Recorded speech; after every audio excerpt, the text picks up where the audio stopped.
नमस्कार मु विश्वलोपा मु जणे एसएसबी आशायी आज यही वीडियो बनैबार रीजन हेउची एसएसबी लेक्चरर पई 2024 रे एसएसबी लेक्चरर पोस्ट बाहरी आमे अप्लाई करथिलु।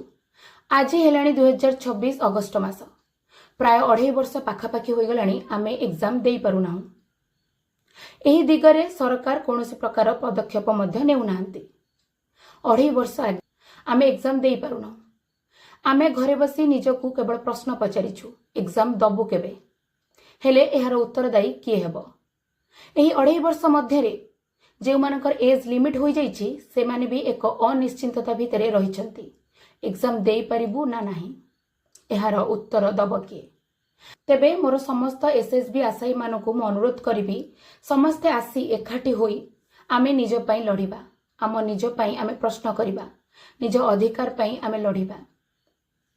आमे प्रश्न पचारिबा। पाठ पढ़िलु उच्च शिक्षित हेलु चाकरी पाई हेले चाकरी दब किए।